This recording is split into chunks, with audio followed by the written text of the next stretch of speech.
Are Maurya channel में आपका स्वागत है। लंग्स में बलगम बनने से क्या होता है? Excess mucus in lungs. दोस्तों, कुछ लोग को पूरे समय तक बलगम बना रहता है। कब बना रहता है? वैसे तो ये कई बीमारियों के कारण होता है, जैसे अस्थमा के कारण या तो क्रॉनिक ऑब्स्ट्रक्टिव पल्मोनरी डिजीज़ के कारण। ये बीमारियां कफ को इकट्ठा करने में सहायक होती हैं। और दूसरी चीज़, जिनको एलर्जी है, चाहे वो डस्ट एलर्जी है, किसी प्राकृतिक या वनस्पति एलर्जी है, या जो ठंड और सरस से जिनको एलर्जी है, या और भी बहुत सारी चीज़ें हैं, तो उनको भी ये कफ का बनना लगातार जारी रहता है और वो परेशान रहते हैं। जुकाम के दौरान नाक बंद हो जाती है, सिर में बहुत भारीपन होता है, आदमी बेचैन होने लगता है। ऐसा आप भी शायद महसूस किए होंगे, क्योंकि ये सारी चीज़ें लगभग जीवन में सभी को होता ही रहता है। लेकिन कुछ लोग बहुत ही ज़्यादा परेशान हो जाते हैं, और होना भी चाहिए। सिर्फ बीमारी से परेशान नहीं, बल्कि इसके जानकारी के लिए परेशान होना चाहिए कि अगर लगातार आपके लंग्स में कफ बना रहेगा, जमा रहेगा, तो आगे चलकर आपको बहुत सारी प्रॉब्लम हो सकती है। और ये कफ क्यों इतना जमा होता है?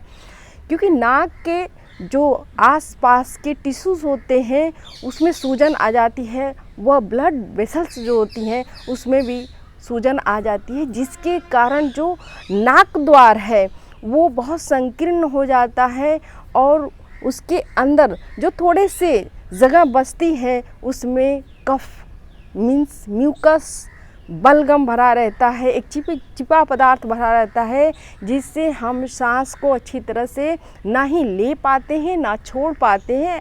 ऐसे में बहुत ही लोगों को बुखार भी आ जाता है, या वो बहुत ज़्यादा परेशान हो जाते हैं। उनको ट्रीटमेंट लेने की ज़रूरत पड़ जाती है, डॉक्टर को दिखाने की ज़रूरत पड़ जाती है।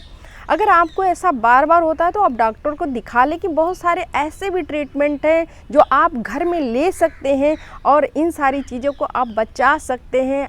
आप अपने लंग्स को हेल्दी रख सकते हैं, और आप एक अच्छी लाइफ जी सकते हैं।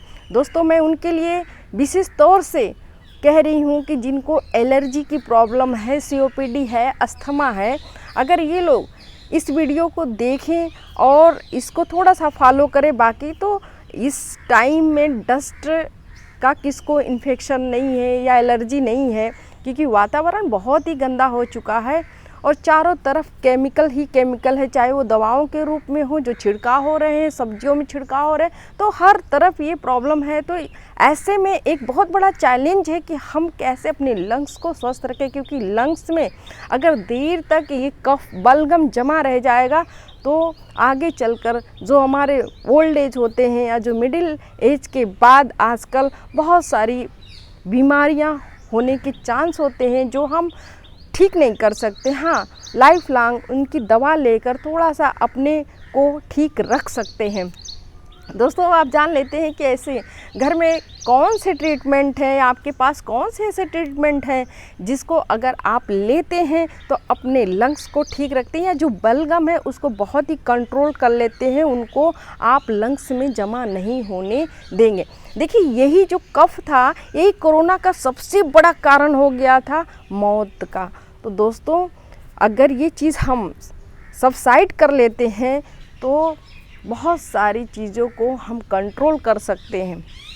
दोस्तों, पहली चीज़ है कि आप घर में इस्तेमाल क्या क्या करेंगे।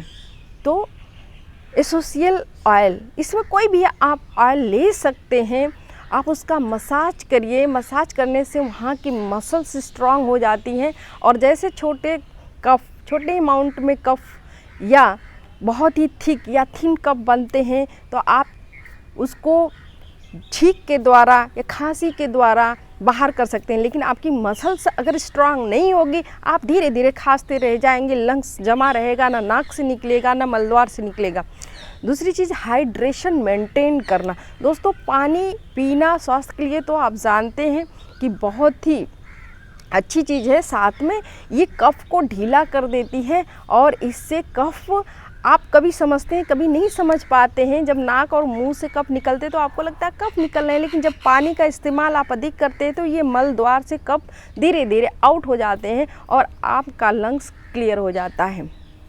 प्राणायाम, व्यायाम या कसरत, दोस्तों ये तो बहुत पुरानी पद्धति है और हमारे ऋषि मुनि हमेशा करते रहे। कभी वो डॉक्टर के पास नहीं जाते थे, बहुत ज़्यादा एलोपैथ का वो इस्तेमाल नहीं करते थे। कारण यही था कि वो कसरत करते थे, प्राणायाम करते थे, उसकी वजह से उनके मसल्स तो स्ट्रांग होती ही होती थी। उनके सांस लेने की, लंग्स की जो कैपेसिटी होती है वो बहुत बढ़ जाती है, और लंग्स की कैपेसिटी अगर बढ़ी हुई है तो बहुत जल्दी वो किसी बीमारी को अपने अंदर होने नहीं देगी। छोटे छोटे बलगम जो होते हैं और छोटी बीमारियां जो होती हैं उनसे वो ग्रस्त नहीं हो सकता, उससे वो तुरंत ही ठीक हो सकता है। अगली जो पॉइंट है दोस्तों कि इसमें आप बहुत ज़्यादा ध्यान रख सकते हैं अपने खाने पीने और वातावरण का, क्योंकि ये बहुत ही ज़्यादा सहायक होता है कि हम कब बीमार हो जाएंगे और कैसे स्वस्थ रहेंगे। तो जैसे आपको एलर्जी की प्रॉब्लम है, अस्थमा की प्रॉब्लम है, किसी भी ब्रीथलेसनेस की प्रॉब्लम है, COPD की प्रॉब्लम है, तो आप बहुत ज़्यादा ठंड में रहते हैं तो तुरंत आप बहुत गर्म में ना जाएं, बहुत गर्म में है तो तुरंत ठंड में ना जाएं। वैसे ही आप किसी भी खाने पीने की चीज़ का भी इस्तेमाल करें कि बहुत ठंडी चीज़ से भी बचें और बहुत गर्म चीज़ से भी बचें। दोनों चीज़ आपके लिए ठीक नहीं है। दोस्तों ह्यूमिडिफायर, ये तो आप जानते हैं बहुत ही पुरानी और बहुत ही बेस्ट एक थेरेपी है, ये ट्रीटमेंट है आयुर्वेद का। और इसमें जैसे आप स्टीम लेते हैं, जैसे आप जो गर्म पानी है उसका अगर आप इस्तेमाल उसके स्टीम का लेते हैं मुंह से, नाक से, तो वो अंदर जा कर के जो कफ होता है, जो थिक कफ होता है, बहुत ही दिनों से बैठा हुआ कफ है, वो निकल नहीं रहा है खांसी से या किसी दवा से, तो उसको जाकर ये डिज़ोल्व करता है। और डिज़ोल्व होने के साथ ही ये धीरे धीरे धीरे धीरे लंग्स से बाहर आने लगते हैं और लंग्स को बिल्कुल क्लियर कर देते हैं। अगर आप स्टीम भी लेते हैं, एक सिंपल सा स्टीम लीजिए, उसमें कुछ डालने की भी ज़रूरत नहीं, अगर आपके पास नहीं है बस स्टीम लीजिए। स्टीम से आपको बहुत ही फ़ायदा मिलने वाला। ज़रूरी नहीं कि आप जब बहुत ही ज़्यादा कंजेशन में हो, लंग्स कंजेशन हो या नेज़ल कंजेशन हो, तभी आप स्टीम लें। अगर आपको एलर्जी है, आप इससे बार बार ग्रसित हो जा रहे हैं, या आपको लगता है कि मुझे पूरे टाइम या थोड़ा ही समय छोड़कर बार बार बहुत ज़्यादा कफ बनता है, तो आप स्टीम की एक थेरेपी लीजिए। उसको आप 15 दिन, 10 दिन, 8 दिन जैसे भी आप ले सकते हैं, 3 दिन लगातार लीजिए, फिर बंद कर दीजिए। ये आपके लिए बहुत ही अच्छा होगा, आपके स्वास्थ्य के लिए अच्छा होगा, आपके लंग्स को ये बहुत ही क्लियर रखेगा।